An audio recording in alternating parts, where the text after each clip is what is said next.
नमस्कार दोस्तों। तो मैं कुलविंदर संधू आपके लिए यह एकीकरण का दूसरा पार्ट लेकर आया हूं, जिसमें अपने एकीकरण से संबंधित जो अन्य महत्वपूर्ण पॉइंट बचे थे उनको कवर करेंगे और साथ ही वीडियो के लास्ट में जो प्रीवियस ईयर क्वेश्चन थे उन्हें भी पढ़ेंगे। तो अगर आपने एकीकरण का पहला पार्ट नहीं देखा है तो ऊपर आप आई बटन पर क्लिक कर पहले पहले वाला पार्ट या फर्स्ट पार्ट आप देखें, फिर आपको यह वाली वीडियो भी बहुत अच्छे से समझ आने वाली है। तो चलिए शुरू करते हैं। सबसे पहले दोस्तों, अभी जैसे सेकंड ग्रेड का एग्ज़ाम हुआ है 21 दिसंबर 2022 को, उसमें एक प्रश्न पूछा गया है कि राजस्थान एकीकरण के पहले चरण या जैसे मत्स्य संघ है, इसमें कितनी रियासतें मिली थी। तो इसमें 4 रियासतें मिली थी दोस्तों। इसी तरीके से जो अपने बाकी चरण हैं उनमें भी जल्दी से देख लेते हैं भी कितनी कितनी रियासतें मिली थी, और डिटेल में अपने पहले पार्ट में बात कर चुके हैं इन सभी के बारे में। तो जो दूसरा चरण है दोस्तों, पूर्व राजस्थान, इसमें 9 रियासतें मिलती हैं।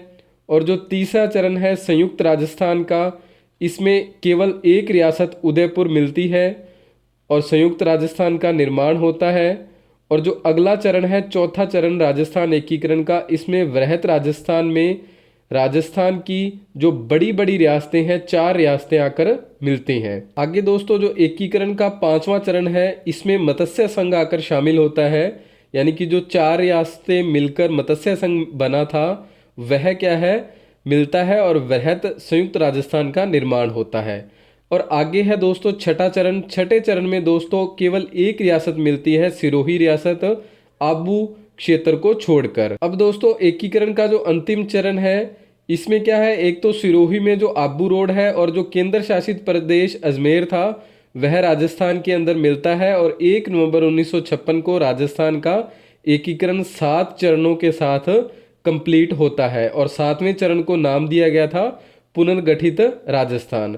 अब दोस्तों एक इसमें महत्वपूर्ण यह चीज़ भी है कि क्या है कि कई बार परीक्षा में यह प्रश्न भी पूछा गया है कि जो इनके राजा थे रियासतों के, उन्हें क्या है वेतन दिया गया था कि आप राजस्थान में विलय कर लीजिए या राजस्थान में मिल जाएं तो इसके बदले में आपको यह वेतन दिया जाएगा। तो वैसे तो यह याद रखना थोड़ा मुश्किल है, परंतु क्या है, आपके लिए मैंने एक मानचित्र पर स्लैब बना दिए हैं। अगर परीक्षा में प्रश्न पूछा जाएगा तो आप इसे आसानी से याद रख पाएंगे। तो सबसे पहले है दोस्तों शाहपुरा रियासत।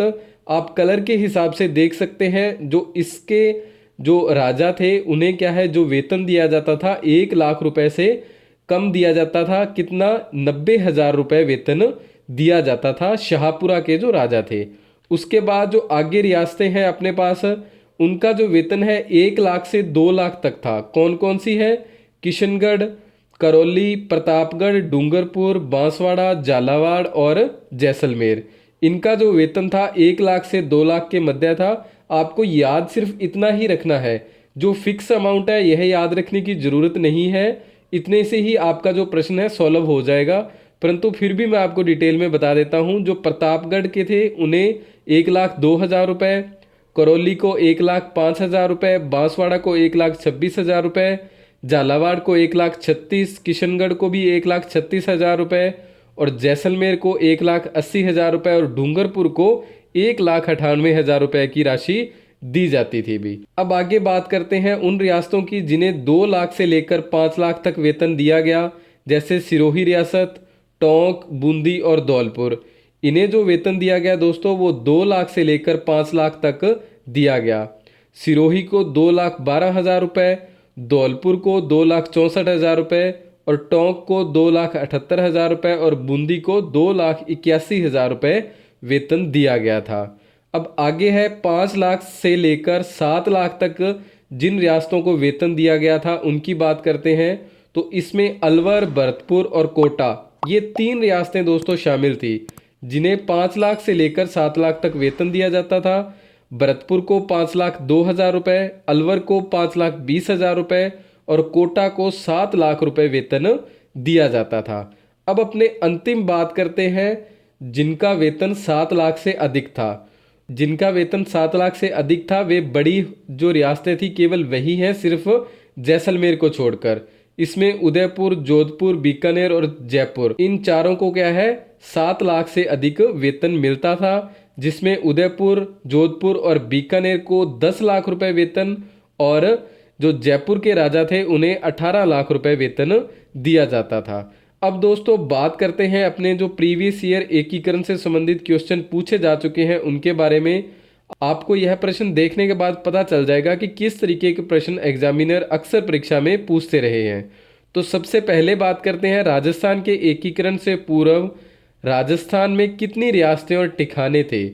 तो इसका जो सही आंसर है दोस्तों 19 रियासतें और 3 ठिकाने थे राजस्थान में एकीकरण से पहले। अगला प्रश्न है स्वतंत्रता प्राप्ति के समय राजस्थान में क्षेत्रफल की दृष्टि से सबसे बड़ी रियासत कौन सी थी। तो क्षेत्रफल की दृष्टि से सबसे बड़ी जो रियासत थी मारवाड़ रियासत थी। आपको मैंने पहले पार्ट में यह सब बताया है कि सबसे प्राचीन रियासत मेवाड़, सबसे नई रियासत झालावाड़, सबसे बड़ी रियासत थी वो जोधपुर रियासत थी जिसे क्या है मारवाड़ के नाम से जाना जाता था, और जो सबसे छोटी रियासत थी वो शाहपुरा थी। आगे है प्रश्न दोस्तों कि रियासतों से संबंधित समस्याओं के समाधान के लिए रियासती विभाग की स्थापना कब की गई। तो इसका सही आंसर है 5 जुलाई 1947 को रियासती विभाग की स्थापना की गई, जिसे क्या है सरदार वल्लभ भाई पटेल के नेतृत्व में गठित किया गया, और इसके जो सचिव थे वो वीपी मेनन को बनाया गया था। अगला प्रश्न है मत्स्य संघ का उद्घाटन हुआ। तो इसका सही आंसर होगा 18 मार्च 1948 को हुआ। अब दोस्तों पिछली वीडियो में आपके कई कमेंट आए थे, मैंने उसमें बताया है कि जो मत्स्य संघ का उद्घाटन है या निर्माण है वो 17 मार्च को हुआ है, परंतु आप सभी ने उसके नीचे यह लिखा कि नहीं सर 18 मार्च हुआ है। वास्तव में आप इसकी डिटेल यह नीचे लिखी हुई देख सकते हैं कि किताबों में अपने को ज़्यादातर देखने के लिए 18 मार्च ही मिलता है, परंतु जैसे जो राजस्थान गवर्नमेंट की ऑफिशियल वेबसाइट है जिसका लिंक मैंने फर्स्ट पार्ट के नीचे दिया हुआ है, कमेंट्स में पिन किया हुआ है, उसमें यह 17 मार्च दिया हुआ है। तो आपको कभी भी प्रश्न में यह दोनों 17 मार्च और 18 मार्च नहीं मिलने वाले, जो भी कोई एक मिलेगा आपको उसको सही मानना है। जैसे इसमें 18 मार्च है और अगले प्रश्न में अपने को 17 मार्च देखने को मिलेगा, तो दोनों ही सही माने गए हैं। तो यह प्रश्न है दोस्तों कि राजस्थान का गठन 7 चरणों में हुआ, जिसका प्रथम समूह है 17 मार्च 1948 को बना। तो प्रथम समूह है कौन सा था। इसका सही आंसर है मत्स्य संघ। अगला प्रश्न है दोस्तों राजस्थान निर्माण के प्रथम चरण में गठित मत्स्य संघ में सम्मिलित हुए। तो जो पहला चरण था उसमें कौन कौन से जो रियासतें थी वो मिली थी। तो इसका सही आंसर है अलवर, भरतपुर, धौलपुर और करौली। ये जो 4 रियासतें राजस्थान निर्माण के पहले चरण में यानी कि मत्स्य संघ में मिलती है। उसके बाद अगला प्रश्न है किसके प्रस्ताव पर मत्स्य संघ नाम रखा गया। तो इसका सही आंसर है के.एम. मुंशी जी के प्रस्ताव पर मत्स्य संघ नाम रखा गया था। आप देख सकते हैं यह प्रश्न कितनी बार परीक्षाओं में पूछे जा चुके हैं। मार्च 1948 में उद्घाटित मत्स्य संघ में निम्नलिखित में से कौन सा राज्य शामिल नहीं था। तो इसका जो सही आंसर है, राज्य या रियासत की बात कर रहे हैं, जो सही आंसर है इसका जयपुर रियासत शामिल नहीं थी, बाकी सभी क्या है ये शामिल थे। ये मत्स्य संघ की बात हो रही है दोस्तों। अलवर, भरतपुर और धौलपुर, चौथा बचा इसमें करौली था, परंतु इसमें जयपुर दे रखा है जो क्या है गलत है। आगे बात करते हैं अगले प्रश्न की। 1948 में किनको मत्स्य संघ का राज प्रमुख बनाया गया। तो इसका सही आंसर है महाराजा उदयभान सिंह को मत्स्य संघ का राज प्रमुख बनाया गया था। दोस्तों अगर आपको यह कलर्ड पीडीएफ नोट्स चाहिए हमारे डिजिटल मैप के साथ, जिसमें यह प्रीवियस ईयर क्वेश्चन भी मिलेंगे, तो आप हमें व्हाट्सअप कर सकते हैं 8619845353 पर। मत्स्य संघ के प्रधानमंत्री बनाए गए, जिसका सही आंसर है शोभाराम कुमावत जी। अगला प्रश्न है दोस्तों राजस्थान संघ का निर्माण 25 मार्च 1948 को हुआ, इसके राज प्रमुख किसे बनाया गया।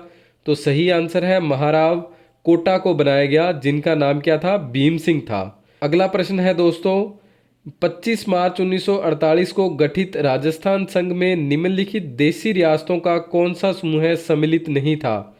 तो इसका सही आंसर है दोस्तों उदयपुर सम्मिलित नहीं था। जो दूसरा चरण था इसमें ये सभी रियासतें आकर मिलती है। अगला प्रश्न है दोस्तों विलय पत्र पर हस्ताक्षर करते समय किसने कहा था कि मैं अपने डेथ वारंट पर साइन कर रहा हूँ या हस्ताक्षर कर रहा हूँ। तो यह कहा था बांसवाड़ा के महारावल चंद्रवीर सिंह ने।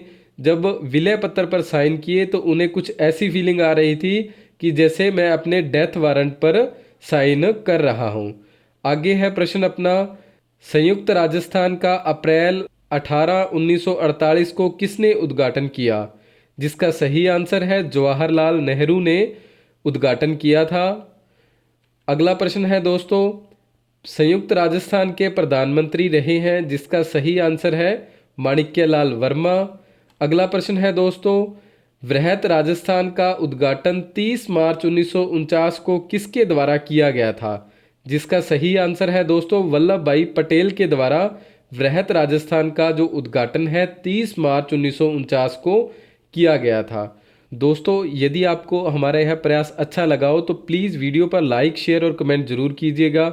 और साथ ही यदि आपने अभी तक हमारे चैनल को सब्सक्राइब नहीं किया है तो प्लीज़ सब्सक्राइब भी जरूर कीजिएगा।